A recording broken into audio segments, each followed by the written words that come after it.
Assalamualaikum warahmatullahi wabarakatuh. Di sini saya ingin mempresentasikan tentang latar belakang dan dampak penerapan kebijakan politik pintu terbuka. Yang pertama ada pengertiannya. Politik pintu terbuka adalah pelaksanaan politik kolonial liberal di Indonesia, di mana golongan liberal Belanda berpendapat bahwa kegiatan ekonomi di Indonesia harus ditangani oleh pihak swasta. Sementara pemerintah cukup berperan mengawasi saja, sehingga banyak investor asing masuk ke Indonesia. Selanjutnya ada latar belakang. Yang pertama ada pelaksanaan sistem tanam paksa telah menimbulkan penderitaan rakyat pribumi, tetapi memberikan keuntungan besar bagi pemerintah Hindia Belanda. Yang kedua ada perkembangnya paham liberalisme sebagai akibat dari revolusi Prancis dan revolusi industri, sehingga sistem tanam paksa tidak sesuai lagi untuk diteruskan. Yang ketiga ada kemenangan Partai Liberal dalam Parlemen Belanda, yang mendesak pemerintah Belanda menerapkan sistem ekonomi liberal di negeri jajahannya, yaitu Indonesia. Yang keempat, adanya Traktat Sumatera pada tahun 1871 yang memberikan kebebasan bagi Belanda untuk meluaskan wilayahnya ke Aceh. Selanjutnya ada ciri-ciri politik pintu terbuka. Yang pertama, pemerintah cuma sebagai pengawas. Artinya pihak swasta mempunyai kekuasaan penuh dalam menjalankan dan mengontrol jalannya perekonomian yang ada di suatu negara. Yang kedua, membuat rakyat menderita. Tujuannya dari politik liberal yang diharapkan bisa membantu meningkatkan kesejahteraan rakyat, tapi malah rakyat jadi korban dan semakin lama semakin menderita. Yang ketiga, ada keuntungan melimpah bagi pihak swasta.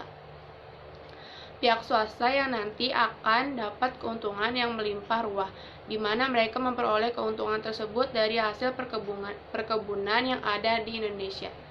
Yang keempat, industri kerakyatan mati. Mereka lebih memilih bekerja di pabrik dari pihak swasta dibandingkan harus mengolah usaha mereka sendiri. Selanjutnya ada dampak-dampak dari kebijakan politik pintu terbuka. Yang pertama ada dampak positif. Sistem tanam paksa yang memberatkan bagi rakyat pribumi dihapuskan. Yang kedua, banyak modal swasta asing mulai masuk dan ditanam di Indonesia. Yang ketiga, rakyat pribumi di daerah pedesaan mulai mengenal uang. Yang keempat, Indonesia menjadi negara produsen hasil perkebunan. Yang kelima, pemerintah Hindia Belanda mulai membangun proyek-proyek prasarana untuk mendukung dan memperlancar ekspor hasil dari perkebunan di Indonesia.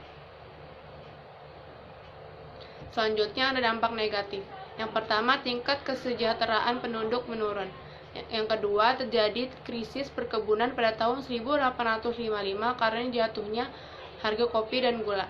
Yang ketiga, menurunnya konsumsi bahan makanan pokok, yaitu beras, sedangkan penduduk di Pulau Jawa meningkat cukup pesat. Yang keempat, usaha kerajinan rakyat di Indonesia mengalami penurunan, dikarenakan kalah saing dengan banyaknya barang-barang dari pedagang Eropa. Yang kelima, ada penggunaan kereta sebagai alat transportasi mengakibatkan alat angkut gerobak mengalami penurunan penghasilan. Yang keenam, rakyat menderita karena sistem kerja rodi. Yang ketujuh, terjadinya perubahan sistem kepemilikan tanah dan tenaga kerja. Yang kedelapan, ada timbul krisis kelaparan karena jumlah penduduk semakin bertambah dan lahan pertanian semakin berkurang karena disewakan untuk perkebunan. Ada juga penerapan kebijakan politik pintu terbuka, yaitu pabrik-pabrik baru milik swasta mulai menjamur di Indonesia. Dampak dari penerapan pintu terbuka ini menjadikan Belanda semakin makmur dan penderitaan bagi rakyat Indonesia. Selanjutnya ada undang-undang dalam politik pintu terbuka. Yang pertama ada Undang-Undang Agraria tahun 1870, yang isinya di bawah ini merupakan beberapa pokok-pokok dari UU Agraria 1870, yaitu masyarakat adat diberikan hak atas tanah dan menyewakannya kepada pengusaha swasta. Pengusaha bisa membeli tanah dari gubernur dalam waktu 75 tahun. Yang kedua ada tujuan hukum agraria.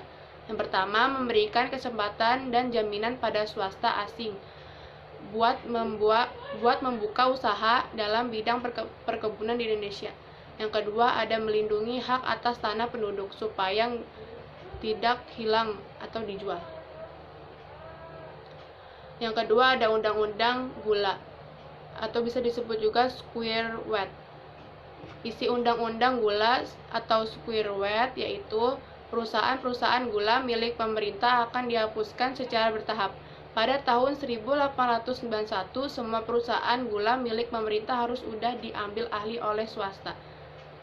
Yang kedua ada tujuannya dibuat Undang-Undang Gula, yaitu buat memberikan kesempatan yang jauh lebih luas bagi para pengusaha perkebunan gula untuk berkembang.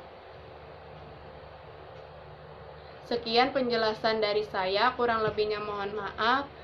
Wassalamualaikum warahmatullahi wabarakatuh.